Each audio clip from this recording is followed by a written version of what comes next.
बात करने के लिए लॉगिन करें www.astrotak.com।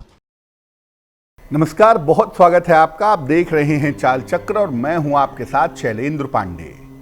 जैसे जैसे लोगों के जीवन में समस्याएं बढ़ती गईं, लोगों ने समस्याओं के समाधान के तमाम रास्ते चुने और तमाम रास्ते अपना लिए। वास्तुशास्त्र के बारे में अगर कहें तो घर की तमाम समस्याओं को दूर करने के लिए लोगों ने फेंग शुई का सहारा लिया। क्या है ये फेंग शुई और कितना कारगर है इसका प्रयोग, आज इस विषय पर बात करेंगे। देखिए, फेंग शुई को चीनी वास्तुशास्त्र कहा जा सकता है।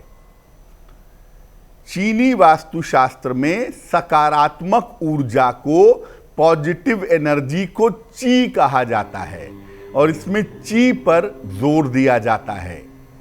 इसके अलावा फेंग शुई में चुंबकीय ऊर्जा का, मैग्नेटिक एनर्जी का प्रयोग भी होता है और इसे कहते हैं यिन और यांग।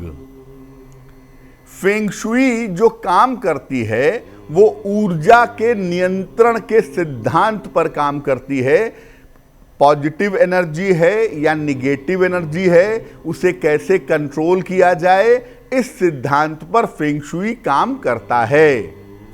इसमें बहुत सारी चीजों का प्रयोग करके ऊर्जा को ठीक किया जाता है।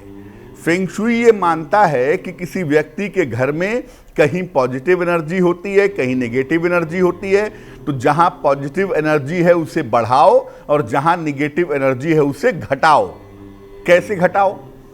ये लोग प्रयोग करते हैं ड्रैगन का, फिनिक्स का, टर्टल यानी कछुए का, लाफिंग बुद्धा का, इन तमाम चीजों का इस्तेमाल करके ये घर की एनर्जी को दुरुस्त करने का दावा करते हैं, दुरुस्त करने की बात करते हैं। लेकिन फेंग शुई केवल चाइना में ही नहीं रह गया है, ये अमेरिका और एशिया में भी तेजी से फैल रहा है। यानी फेंग शुई शुरू तो हुआ था चाइना से, लेकिन धीरे धीरे देश दुनिया में इसका प्रभाव बढ़ता हुआ चला जा रहा है। जैसा मैंने शुरू में ही कहा था कि इसे हम चाइनीज यानी चीनी वास्तुशास्त्र कह सकते हैं, तो भारतीय वास्तुशास्त्र में और फेंग शुई में अंतर क्या है? देखिए, भारतीय वास्तुशास्त्र 5 तत्वों पर काम करता है। पृथ्वी, जल, अग्नि, भूमि, आकाश। 5 तत्वों पर ये जो वास्तुशास्त्र है भारत का, ये काम करता है। अग्नि पर भी काम करता है। इसमें भूमि परीक्षण भी सम्मिलित है। भारतीय वास्तुशास्त्र में जब आप किसी मकान का निर्माण करवाते हैं तो सबसे पहले उसके जमीन की गुणवत्ता देखी जाती है कि जमीन कैसी है। मकान बनवाने के पहले देखा जाता है कि जमीन पॉजिटिव है या नहीं है। भारतीय वास्तुशास्त्र की शुरुआत होती है भूमि के भराव के साथ। भूमि का चुनाव, नींव का भराव, नींव कैसे भरी जाएगी, कहां पर खोदी जाएगी, भूमि कैसे होगी, यहां से शुरू होती है और इसकी समाप्ति होती है गृह प्रवेश पर।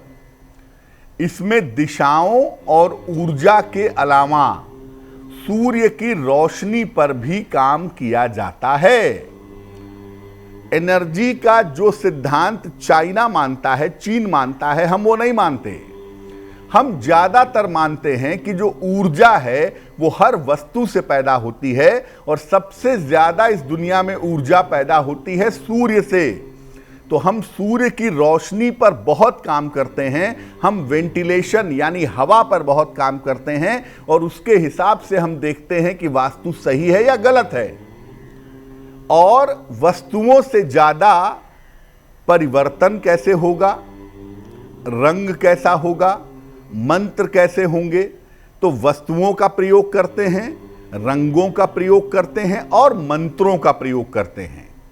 इन तमाम चीजों से हम वास्तुशास्त्र को बैलेंस करते हैं, वास्तुशास्त्र को संतुलित करते हैं।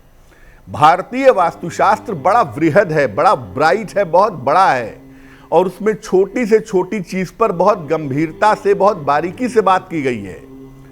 चीनी वास्तुशास्त्र में ऐसा नहीं है। वहां पर एक पक्का प्रिंसिपल है, उसी पे सब चलेगा। चाहे ए होगा, चाहे बी होगा, चाहे सी होगा, लेकिन भारतीय वास्तुशास्त्र में ए के लिए अलग, बी के लिए अलग, सी के लिए अलग।